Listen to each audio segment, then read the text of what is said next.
you very much.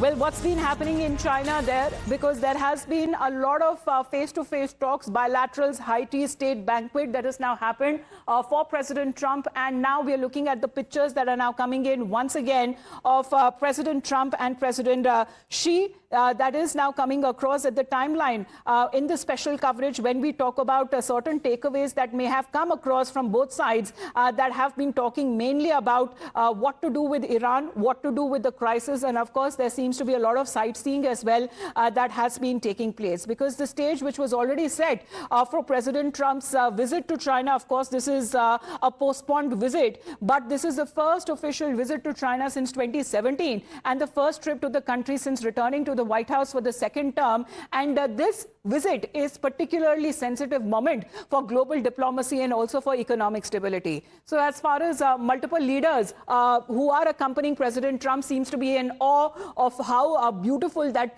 they are now viewing China. And it seems that there seems to be some sort of sightseeing that is also being done. And both of the presidents there in the same frame. Of course, when it comes to the Beijing Summit, that is the only second in-person meeting between Trump and Xi Jinping since Trump's return to office. But we are looking at, both sides have been approaching discussions cautiously amid strained bilateral ties. So the pictures that are now coming in on the second and the last day of the summit. And of course, when it comes to President Trump, it is being believed that he pressed Xi Jinping to use China's influence with Tehran to help reopen the Strait of Hormuz and also to encourage renewed negotiations that are aimed at easing tensions in the Gulf. So geopolitically, a lot of updates that have been happening. Of course, President Trump, President Xi in China. We're looking at the bilateral between India and Iran, the foreign ministers. That is beginning on the sidelines of the BRICS foreign ministers meeting. And already Prime Minister Narendra Modi has departed for the UAE. We're looking at other countries in Europe as well.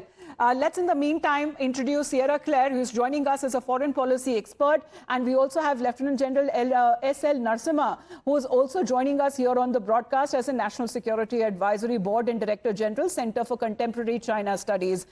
Thank you very much for taking out your time, sir. But Lieutenant General S.L. Narasimhan, sir, what is your belief when we, take a look at these pictures? Do you believe that in a certain way President Trump has to step down, and has China been elevated to the role of a silent mediator, sir? Good morning, and thank you for having me on your show.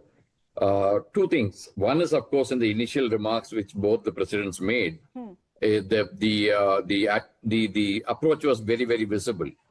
President Trump was actually talking about a bilateral relationship and the personal friendship with Mr. Xi Jinping, whereas Mr. Xi Jinping was more orchestrated and more formal, and he was talking about a global and other issues. So as it is, the balance, it appears to be heavy on the Chinese side. So that is something that was very clearly visible. Okay, that is number one. Number two, there was no, if you look at the readout that came from China as well as from the White House, the White House thing actually was very bland, saying that the meeting was good. China has agreed to buy more oil, more agricultural products, and also buy more aircraft and oil. This is typically it is the same thing that came up. So the problem that we see is that it appears that China seems to be having a higher position in this bilateral meeting that is happening. Absolutely, sir, because that seems to be the very role. Sierra, a quick comment from you. Does President Trump actually need the help of China to reopen the Strait of Hormuz?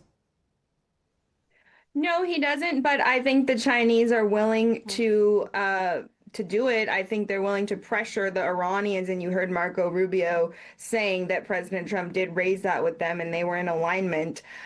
So I think you will see, the Chinese maybe support the motion that's coming up at the UN and maybe putting pressure on the Iranian leadership.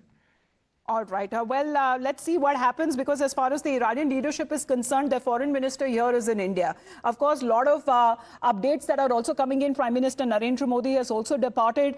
His first stop is going to be to the UAE. And of course, pictures that are now coming in of the second and the last day of the summit that is currently underway in Beijing. We just have to head into a very short break. Our guests continue to be with us back on the developments that has been taking place globally and the impact that has now been witnessed here in India as well.